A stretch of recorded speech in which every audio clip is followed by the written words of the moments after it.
हम boot polish करता है, कोई भीख नहीं मांगता।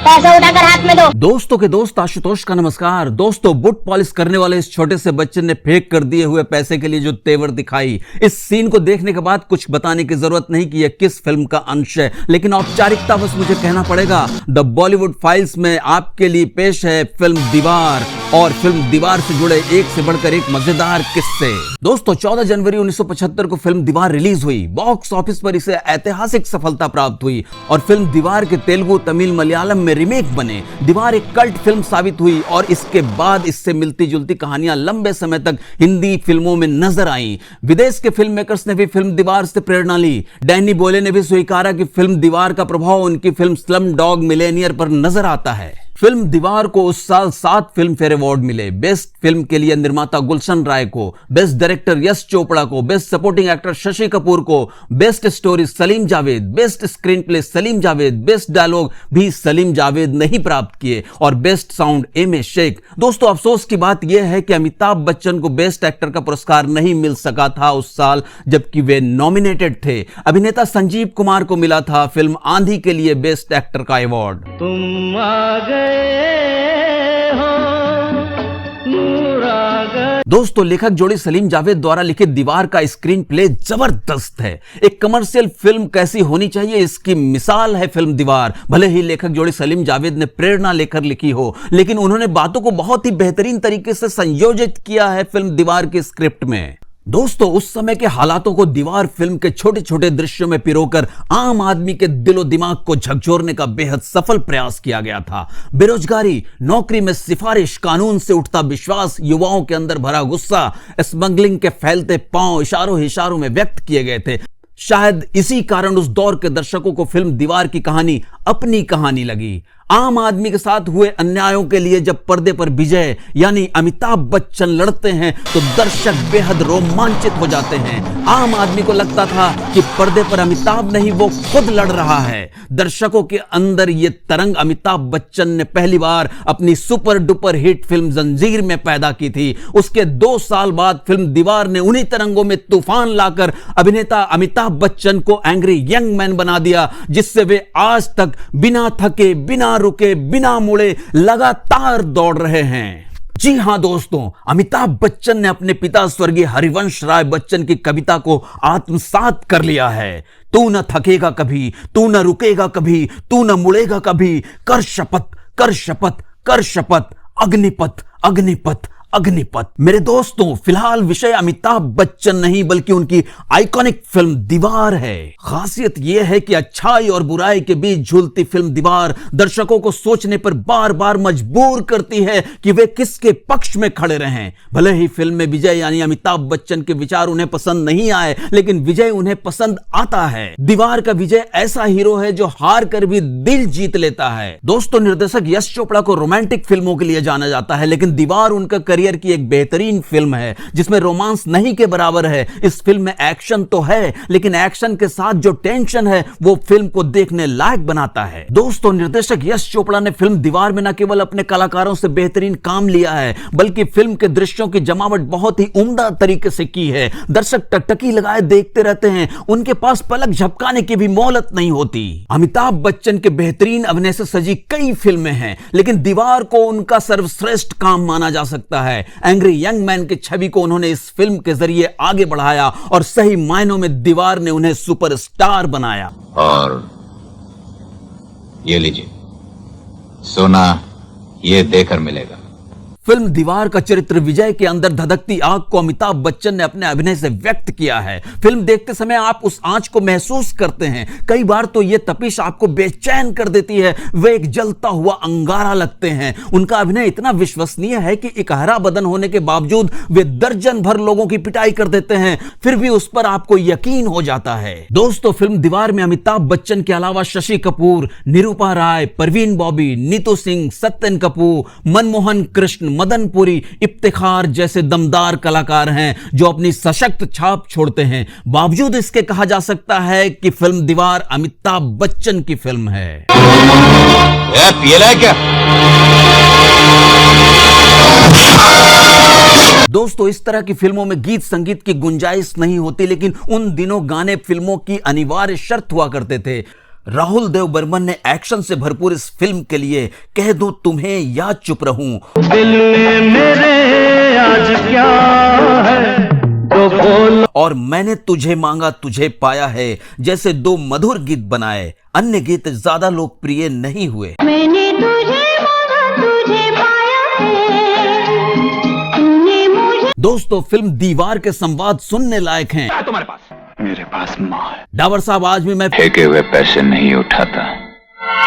जैसे संवाद सुन के रोंगटे खड़े हो जाते हैं। दोस्तों, सलीम जावेद ने फिल्म दीवार की स्क्रिप्ट में विजय वर्मा का रोल अमिताभ बच्चन को ध्यान में रखकर लिखा था। जब स्क्रिप्ट यश चोपड़ा के पास पहुंची तो उन्होंने विजय के रोल के लिए राजेश खन्ना, रवि के रोल के लिए नवीन निश्चल और दोनों की मां के रोल के लिए वैजयंती माला को चुना। निर्माता गुलशन राय भी इससे सहमत थे। लेखक जोड़ी सलीम जावेद इस कास्टिंग से खुश नहीं थे। उन्होंने स्पष्ट कर दिया कि विजय का रोल तो अमिताभ बच्चन ही निभाएंगे। रवि के रोल के लिए उन्होंने शत्रुघ्न सिन्हा को चुन रखा था। अमिताभ बच्चन की प्रतिभा को सलीम जावेद ताड़ गए थे और उनका मानना था कि वे बेहतरीन एक्टर हैं जो इस समय गलत फिल्में कर रहे हैं। आखिरकार फिल्म दीवार में राजेश खन्ना की जगह अमिताभ बच्चन को लिया गया। यह कठिन निर्णय था क्योंकि उस समय काका यानी राजेश खन्ना की तूती बोलती थी, वे सुपरस्टार थे। शत्रुघ्न सिन्हा ने यह फिल्म इसलिए छोड़ी क्योंकि राजेश खन्ना से उनकी बनती नहीं थी।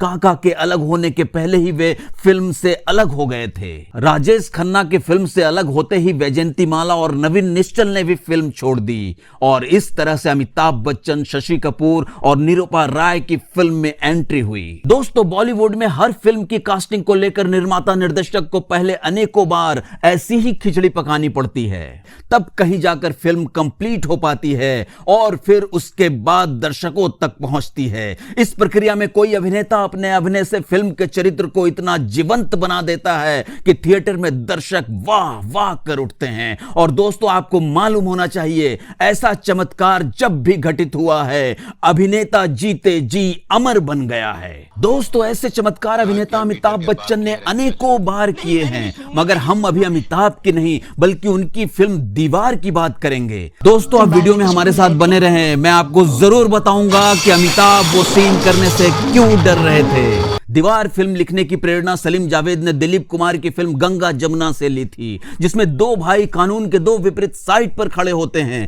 गंगा जमुना में गांव की पृष्ठभूमि थी, जिसे फिल्म दीवार में शहरी पृष्ठभूमि कर दिया गया। दीवार फिल्म में दीवार दो भाइयों के बीच थी, यह कानून की दीवार थी। एक भाई कानून के पक्ष में था तो दूसरा कानून तोड़ने वाली साइड में खड़ा था। अमिताभ बच्चन ने एंटी हीरो वाली विजय वर्मा की भूमिका अदा की थी। दीवार में विजय वर्मा यानी अमिताभ बच्चन का किरदार हत्या करता है, स्मगलिंग करता है, कानून हाथ में लेकर लोगों की ठुकाई करता है, लेकिन दर्शकों को इससे सहानुभूति रहती है क्योंकि इस काम को करने के पीछे उसका अपना एक इतिहास है। फिल्म में विजय वर्मा के पिता के साथ धोखा होता है, उन्हें गद्दार कहा जाता है। बाप के साथ बेटे को भी सजा मिलती है। बचपन में ही विजय के हाथ में मेरा बाप चोर है लिखा टैटू बना दिया जाता है। इसके बाद वो दुनिया और भगवान से ऐसे नाराज होता है कि अच्छे और बुरे की लाइन उसके जीवन से मिट जाती है। वो बुरे काम करता है लेकिन कभी किसी गरीब को नहीं सताता। अन्याय से लड़ने का उसका अपना तरीका है और उसी लाइन पर वो किसी की भी परवाह किए बिना आगे बढ़ता जाता है। दोस्तों, आपको बता दें, फिल्म दीवार में अमिताभ के कैरेक्टर की प्रेरणा हाजी मस्तान से ली गई थी। सलीम जावेद ने स्वीकारा भी है कि इस किरदार की कुछ बातें उन्होंने हाजी मस्तान से प्रेरित होकर लिखी है। फिल्म दीवार की कहानी विजय वर्मा के बचपन से शुरू होती है और उसकी मृत्यु पर खत्म होती है। उसके जीवन के इस सफर में तमाम उतार चढ़ाव आते हैं। वो दुनिया के नजरिए से सही गलत नहीं बल्कि अपनी निगाह से सही गलत देखता है और यही बात दर्शकों के दिल को छू जाती है। इस सफर के दौरान उसके अपने भी बेगाने हो जाते हैं। जिस भाई के लिए वो अपनी पढ़ाई छोड़ता है, जिसके लिए कठोर परिश्रम कर पैसे कमाता है, वही भाई उसे गोली मारने में हिचकता नहीं। जिस मां के लिए वो तमाम सुख सुविधाएं जुटाता है, वो मां उससे ही खफा होकर उसे छोड़ देती है। विजय को आखिर में समझ आता है कि उसने पैसा खूब कमा लिया है, बदला भी लिया है, लेकिन ये सब करने के बाद उसके पास कुछ नहीं बचा है। उसे अपने ही छोड़ चुके हैं और आज वो बिल्कुल अकेला खड़ा है। दोस्तों, इन तमाम द्वंद्वों को फिल्म दीवार में बेहतरीन तरीके से दिखाया गया है। फिल्म में कई आइकॉनिक दृश्य हैं जो आज भी दर्शकों के दिमाग में ताजा हैं। फिल्म दीवार में दो भाइयों का टकराव, बचपन में बूट पॉलिश करने वाला विजय और उसकी अकड़, मां और दोनों बेटों के बीच टकराव, फेंके पैसे ना उठाने वाले दो दृश्य, अमिताभ का दरवाजा में ताला लगाकर गुंडों की पिटाई करने वाला सीन, 786 बिल्ले को लेकर अमिताभ का लगाव,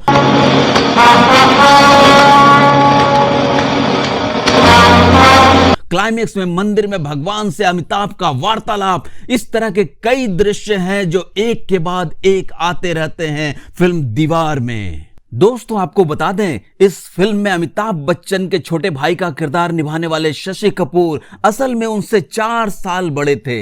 तो चलिए कुछ ऐसी ही दिलचस्प बातें और जान लेते हैं फिल्म दीवार के बारे में। फिल्म दीवार में अमिताभ बच्चन गांठ लगी शर्ट पहने दिखाई देते हैं, जो कि फिल्म रिलीज होते ही उस वक्त फैशन में आ गया था। फिल्म देखने के बाद नौजवान शर्ट में गांठ बांधे अपने आप को हीरो दर्शाने की कोशिश करते दिखाई देते थे। आपको बता दें, फिल्म में पहनी गई गांठ लगी शर्ट की एक कहानी है। दरअसल शूट का पहला दिन था, शॉट रेडी, कैमरा रोल होने के लिए तैयार था और तभी पता चला कि टेलर ने शर्ट काफी लंबी बना दी है, जो घुटनों के नीचे तक थी। डायरेक्टर दूसरी शर्ट का इंतजार नहीं कर सकते थे, इसलिए अभिनेता अमिताभ बच्चन को गांठ बांधकर शर्ट पहननी पड़ी थी। अमिताभ बच्चन ने फिल्म शोले और दीवार की शूटिंग एक ही समय में की। सुबह शोले, रात में दीवार। दीवार फिल्म के निर्देशक यश चोपड़ा और शोले फिल्म के निर्देशक रमेश सिप्पी, दोनों निर्देशकों को लगता रहता था कि अमिताभ शूटिंग में पहुंचने में कहीं देर न कर दें, पर दोस्तों ऐसा एक बार भी नहीं हुआ। अमिताभ हाईली प्रोफेशनल और पंक्चुअल हैं, इसलिए आज भी उनके पास काम की कमी नहीं। दोस्तों शोले एकमात्र ऐसी फिल्म नहीं थी जिसे अमिताभ बच्चन ने फिल्म दीवार के साथ साथ शूट किया था। शोले की शूटिंग खत्म होने के बाद यश चोपड़ा ने दीवार और फिल्म कभी कभी की शूटिंग एक साथ की और उन्हें अक्सर यह चिंता रहती थी कि अमिताभ बच्चन जो दोनों फिल्मों में अभिनय कर रहे हैं, फिल्म कभी कभी के स्वप्निल कवि अमित और फिल्म दीवार के समाज के विपरीत आदमी विजय के बीच कहीं भ्रमित न हो जाएं, पर ऐसा बिल्कुल नहीं हुआ। दोस्तों लेखक जोड़ी सलीम जावेद ने कथित तौर पर फिल्म दीवार के लिए उस वक्त 8 लाख की अनसुनी फीस ली थी। उन्होंने 45 दिन का समय लेकर एक ही बार में पूरी स्क्रिप्ट और डायलॉग लिखे। प्रत्येक अभिनेता को एक बंधी हुई पूर्ण स्क्रिप्ट दी गई जो उस समय दुर्लभ थी। और दोस्तों दीवार फिल्म की शूटिंग के समय ज्यादातर रातों में कलाकार और क्रू पैकअप के बाद स्ट्रीट फूड पर दावत करते थे, जिसके लिए अक्सर अमिताभ बच्चन भुगतान करते थे। जिस रात मुंबई के बैलार्ड पियर में फिल्म दीवार का क्लाइमेक्स शूट किया जा रहा था, बारिश शुरू होने के कारण अमिताभ बच्चन को रुकना पड़ा। फिर रात में सभी यूनिट मेंबर्स के साथ भिंडी बाजार गए और वहां अमिताभ ने सभी को स्ट्रीट फूड खिलाया। दीवार फिल्म में अमिताभ बच्चन की मौत के सीन के लिए कोई डायलॉग नहीं लिखे गए थे। निर्देशक यश चोपड़ा ने अमिताभ बच्चन को सीन अपनी समझ के हिसाब से करने की इजाजत दे दी थी।